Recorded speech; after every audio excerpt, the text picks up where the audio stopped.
오늘은 단재강세 4478년 배달 4354년 양력 2월 10일 음력 섣달 20아을에 이 시간은 2월 첫째 주 수요일 새벽 경배 시간입니다. 이번 주에 한백음께서 주신 말씀은 어찌 살 것인가 라는 말씀입니다. 어찌 살 것인가? 우리가 지금 이 세상에 코로나19라는 그런 병이 돌고 있습니다. 그동안 구제역이랄지 또 조류독감이랄지 여러 가지 질병들이 돌아서 많은 생명들이 그 목숨을 잃었습니다. 그리고 지금 현재 지구의 환경은 지구온난화로 인해서 점점 사람이나 또 동물, 식물들이 살아갈 수 없는 환경으로 자꾸만 바뀌어가고 있습니다. 자연의 원시림이 파괴되고 그리고 수질이 오염되어서 물고기가 떼죽음을 당하고 또 새들이 살 수 있는 보금자리를 잃고 떼죽음을 당하고 이러한 환경들, 또 벌이 살 수 없어서 죽어가서 점점 멸종해 가고 있는 이런 이러한 환경들이 생기면서 우리가 살 수 있는 길이 점점 줄어들게 됩니다. 당장 지금 돌고 있는 이 무서운 질병에 걸리면 우리는 죽음의 위협을 받게 됩니다. 그래서 다들 두려워하죠. 우리가 이런 환경을 만났을 때 우리는 어찌 살 것인가라는 문제를 만나게 되는 것입니다. 그것이 우리의 현실이죠. 오늘날 우리의 현실이 어찌 살 것인가입니다. 더군다나 이렇게 이 질병 때문에 우리는 질병으로부터 벗어나기 위해서 약을 개발하기도 하지만 또 전염을 막기 위해서 차단하고 그렇게 하다 보니 경제적인 어려움도 겪게 됩니다. 경제적인 어려움까지 겪으면서 우리는 또 어찌 살 것인가라는 문제를 만나게 됩니다. 그러면 왜 우리는 이런 문제를 만나게 되었을까요? 왜 지구의 환경이 점점 파괴되어 가고 또 많은 동물이나 식물들이 멸종되어 가고 있을까요? 그렇게 환경이 파괴되면서 우리 인류의 생존이 위협받고 있습니다. 왜 그럴까요? 왜 우리는 살 수 없는 환경 속에 자꾸 놓이게 될까요? 많은 환경학자들, 많은 과학자들이 지구의 환경을 걱정하면서 이대로 나아가다가는 지구의 인류가 멸망할 수도 있다는 주장을 합니다. 그렇게 염려하고 걱정을 하죠. 어떻게 해야 되나? 그런데 염려하고 걱정하며 지구의 환경을 살리려고 하지만 점점 무너져가고 있는 환경을 막아내기에는 역부족이고 어떤 면에서는 속수무책입니다. 한쪽에서는 환경을 지키려고 하고 한쪽에서는 파괴해가죠. 왜 그럴까요? 왜 이렇게 되는 것일까요? 그 해답을 우리 한백음께서 이 세상에 오셔서 베풀어 주신 말씀, 그 진리 속에서 찾아볼 수 있습니다. 한백음은 하느님이시고 하느님께서는 하늘의 이치로서 진리를 밝혀 우리를 깨우쳐 주셨습니다. 우리가 살아가고 있는 이 모든 환경은 하느님의 진리를 바탕으로 형성되어 있는 환경입니다. 간단하게 말해서 우리가 이 환경에서 병이 드는 이유, 이 환경에서 살 수 없게 되는 이유는 하느님께서 진리로서 세우신 세계에서 그 진리를 무시하고 진리에서 어긋나서 살아가게 되면 우리는 살 수가 없게 되는 것입니다. 물고기가 물속에서 물의 이치를 따르지 않고 살게 되면 그 물고기는 죽지요. 그런 것처럼 우리가 하느님의 이치를 따르지 않으면 우리는 죽을 수밖에 없습니다. 그러면 우리가 살기 위해서 하느님의 이치가 무엇인지 알아야 됩니다. 그래서 만번다행하게도 한백음께서 하느님이신데 이 세상에 사람으로 오셔서 우리에게 하느님의 진리를 가르쳐 주셨습니다. 그것은 우리의 수많은 고대 선조들께서 하느님을 모시기 위해서 지극한 정성을 들이셨죠. 그렇게 지극한 정성을 들이셔서 하느님께서 이 세상에 하느님의 말씀을 베풀어 주셨습니다. 그 말씀을 받들고 우리의 신교가 이루어진 것이죠. 신교는 하느님을 모시고 하느님의 가르침을 받드는 교회입니다. 하느님의 가르침은 대종질이 하늘 사람의 가르침이죠. 그 진리는 하느님께서 이 세상을 대덕과 대혜와 대력으로 창조하셨다고 하셨습니다. 어떻게 창조하셨는가? 생천 주무수세계 조신신물, 제일 먼저 하늘을 내셨고, 그리고 무수한 세계를 주관하시고 만물을 창조하셨다고 하셨습니다. 생천 하늘을 내셨을 때는 어떻게 하늘을 내셨는가? 대덕으로 하늘을 내셨다고 하셨습니다. 다시 말해서 모든 세계가 이루어지는 것은 지극한 사랑인 덕으로 이루어내셨다는 것입니다. 그러니 세계를 형성한다는 것, 우리가 살 수 있는 환경을 만든다고 하는 것은 제일 먼저 그 첫 번째가 덕이 바탕이 되어야 됩니다. 덕을 잃어버리고 나면 세계는 무너지게 되어 있습니다. 가정도 덕이 있어야 가정이 형성되고 나라도 덕이 있어야 나라가 이루어집니다. 이 세상이 존재하기 위해서는, 존립하기 위해서는 제일 먼저 덕이 있어야 됩니다. 그래서 이 세상을 구하고자 하는 성인들이 하나같이 나와서 하셨던 말씀이 덕을 말씀하셨고 사랑을 말씀하셨고 자비를 말씀하신 것입니다. 하느님의 그 덕을 받들기 위해서는 우리가 착해야 되는 것이죠. 그래서 하느님의 첫 번째 이치인 덕에 어긋나면 안 됩니다. 그 덕에 맞추기 위해서 우리는 착해야 되는 것이죠. 그래야 우리가 사는 세계가 무너지지 않습니다. 지금 이렇게 질병이 돌고 있을 때 이 질병을 극복해 나가는 길은 첫 번째가 착하며 덕을 베풀어야 됩니다. 그런데 만일 착하며 덕을 베풀지 않으면, 하느님의 이치에서 정반대로 가면 우리는 무슨 짓을 할까요? 병든 자를 외면하게 될 것입니다. 병든 자를 외면하고 살 사람은 살아야 되겠다. 병들지 않은 건강한 사람들은 살고 병든 자들은 죽든 살든 한쪽으로 몰아서 가두어 놓고 그 사람들을, 건강한 사람들을 지키기 위해서 그 사람들이 죽을 수 있도록 죽는 길로 외면하고 그렇게 쳐내게 될 것입니다. 그렇게 되면 건강하든 병들었든 다 죽는다는 뜻이죠. 하느님의 이치에 어긋나면 다 죽는다는 뜻입니다. 그것을 경제에다가 적용시키면 부유한 사람들이 있고 가난한 사람들이 있습니다.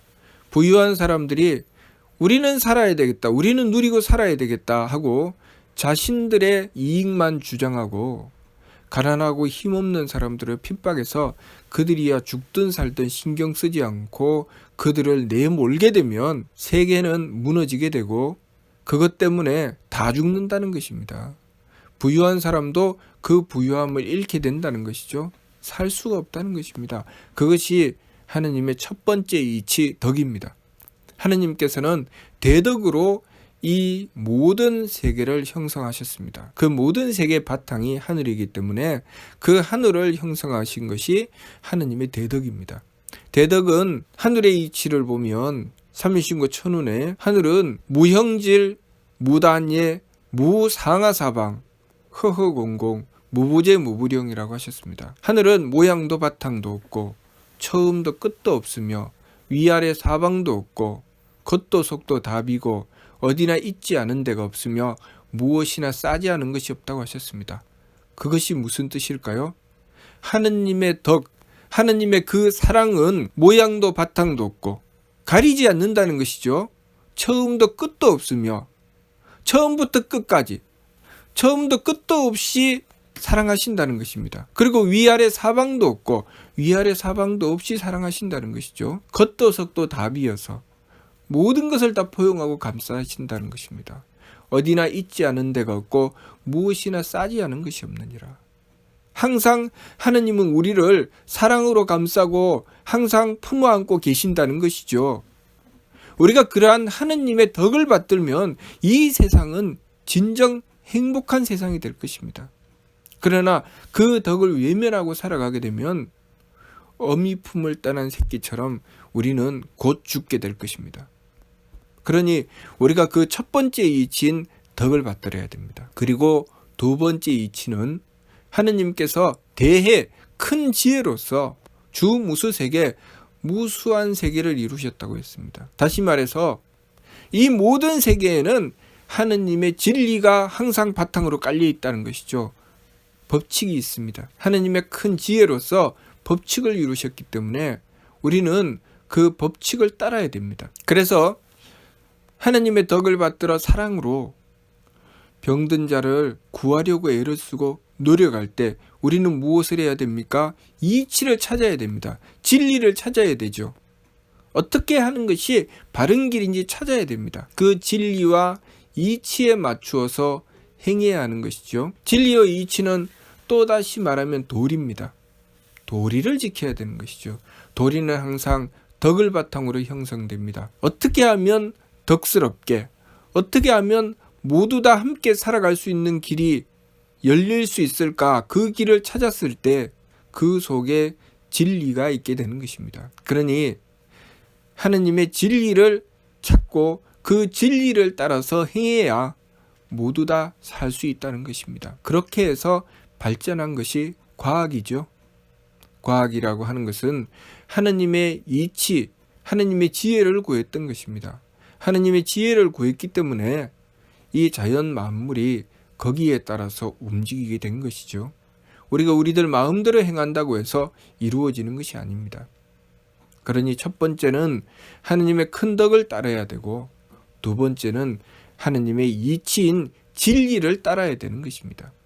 항상 도리를 지키고 법칙을 따라야 됩니다. 그리고 세 번째 이치는 정성입니다. 하느님은 대력으로 모든 만물을 창조하셨다고 하셨습니다. 하느님의 대력은 정성입니다. 하느님은 지극한 정성으로 모든 만물들을 창조해 내고 계십니다. 그렇기 때문에 우리가 그 정성의 이치를 버리고 나면 또 만물을 살릴 수가 없죠. 그래서 지금 이렇게 질병이 돌고 있을 때 사람들은 그 소중한 생명을 구하기 위해서 정확한 이치와 법칙, 진리에 따라서 부지런히 행하고 있죠. 지극한 정성을 들이고 있죠. 그렇게 사랑과 지혜와 정성으로 행하였을 때 우리는 이러한 어려운 문제를 해결해 나갈 수 있습니다. 그것이 질병이든 그것이 경제적인 문제든 어떠한 문제든지 하느님의 이치에서 어긋나면 해결되지 않고 하느님의 이치를 따랐을 때 해결되는 것입니다. 그렇게 하느님의 대덕과 대혜와 대력을 따라서 행하는 것을 성명정 삼진의 길이라고 하는 것입니다. 성품은 하느님의 덕을 따르고, 목숨은 하느님의 지혜를 따르고, 정기는 하느님의 힘을 따르는 것입니다. 그래서 우리의 성품은 지극한 사랑을 갖추어야 되고, 우리의 목숨은 항상 도리를 지켜야 됩니다. 그리고 우리의 정기는 부지런해야 되죠. 정성스러워야 됩니다. 그렇게 행하게 되면 우리의 삶은 살아날 수 있는 환경을 만들어내고 더불어 함께 살아갈 수 있게 됩니다. 그러나 이 법칙을 어기고 무시하고 하느님의 덕과 지혜와 힘을 따르지 않게 되면 인간의 사악한 욕심을 가지게 되고, 그리고 자신들의 기분대로, 자신들이 주장하는 자신들의 뜻대로 행하려고 하고, 그리고 정성 들이지 않습니다. 어떻게 하면 정성 들이지 않고 행할까?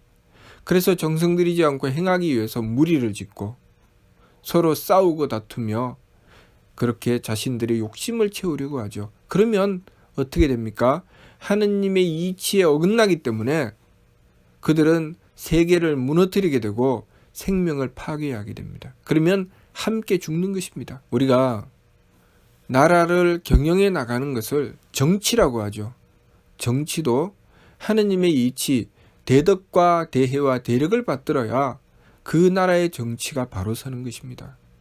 그런데 만일 대덕과 대혜와 대력의 이치에서 어긋나서 욕심으로 행하게 되고 법칙에서 어긋나게 되고 정성 들이지 않고 행하려고 하면 정치는 타락하게 되는 것입니다. 그래서 정치가 타락하게 되면 무슨 짓을 합니까? 그 나라의 국민들을 살리려고 하지 않고 자신의 욕심을 채우기 위해서 뇌물을 받죠. 그러면 그 정치는 타락하게 되는 것입니다. 그렇게 우리가 하느님의 법칙을 받드느냐 받들지 않느냐에 따라서 살아갈 수 있는 길이 열리느냐, 살아갈 수 있는 길이 막히고 죽음의 길로 떨어지느냐, 그 길이 갈리는 것이죠. 그것을 삼일신고를 통해서 삼일신고 진리운에 하느님의 뜻을 따르는 일을 발근이라고 하셨고, 하느님의 뜻을 따르지 않고 제 마음대로 살아가는 존재를 중생이라고 하셨습니다. 그러니 우리가 중생의 길로 가면 우리에게 닥친 이 환경을 극복해 나가지 못하고 점점 타락해 가게 되고 점점 죽어가는 환경을 만들어가서 결국 살 수 없는 세계를 만들게 됩니다. 그러나 우리가 밝은 이의 길로 가면, 하느님의 뜻을 받들게 되면 우리에게 다가온 환경을 극복해 나가면서 점점 잘 살 수 있는 환경, 행복한 환경을 만들어내게 되죠. 우리 지구에 여러 가지 환경들이 있었습니다. 풍요한 과일과 풍요한 곡식들이 있어서 잘 살 수 있는 환경이 있었는가 하면 꽁꽁 얼어붙어서 농사도 잘 지을 수 없고 어려운 환경에 그런 땅도 있었습니다. 그러나 그 환경 속에서 사람들이 어떻게 행하느냐에 따라서 그 꽁꽁 얼어붙은 땅에서도 풍요하고 잘 사는 세계를 형성하는 사람들이 있었고, 그 풍요하고 과일이 풍부하고 곡식이 풍부한 환경에서도 점점 싸우고 다투어 못 살게 되는 환경을 만드는 경우도 있었습니다. 그것은 우리가 하느님의 뜻을 받드느냐 받들지 않느냐, 서로 화합하고 서로 배려하고 홍익하느냐 하지 않느냐에 따라서 우리에게 다가온 환경을 더 좋은 환경으로 만들 수도 있고, 그 좋은 환경을 다 망쳐서 살 수 없는 환경으로 만들 수도 있는 것입니다. 그러니 우리가 이번 주 말씀 어찌 살 것인가 라는 말씀을 받들고 우리가 하느님의 뜻을 받들고 하느님의 대덕과 대혜와 대력을 받들어서 살아갔을 때 우리는 우리의 환경을 보다 좋은 환경으로 가꾸어 나가고 그 속에서 하느님의 뜻에 따라서 복된 삶을 이루어 나갈 수 있습니다. 그러나 그렇게 살지 않고 우리가 우리 인간의 욕심을 쫓아서 제 마음대로 살아가며 하느님의 덕도 무시하고 하느님의 지혜인 진리도 무시하고 하느님께서 베푸신 정성을 무시해서 제 마음대로 그렇게 정성 들이지 않고 살아가려고 했을 때 우리는 점점 고통의 삶으로 떨어져 버리고 만다는 것, 그것을 우리가 알아야 하겠습니다. 물론 처음에는 욕심쟁이들이 다른 사람을 고통으로 빠뜨리겠지요. 그러나 그것이 멀지 않아서 자신들의 삶을 고통으로 빠뜨리고야 만다는 것, 그것을 알아야 합니다. 이 세상은 혼자 사는 세상이 아닙니다. 다 함께 살아가는 세상이고, 또 이 세상은 하느님께서 대덕과 대혜와 대력으로 주관하고 다스리시는 세상입니다. 그러니 우리가 하느님의 뜻을 받들지 않고서는 살아갈 수 없는 세상이라는 것을 우리가 명심하고 항상 하느님의 뜻을 살피고 연구하고 정성 들여서 하느님의 뜻에 맞추어 살기 위해서 노력해야 됩니다. 나라와 나라가 서로 협력하고 서로 배려하려고 하는 것은 하느님의 뜻을 받드는 것입니다.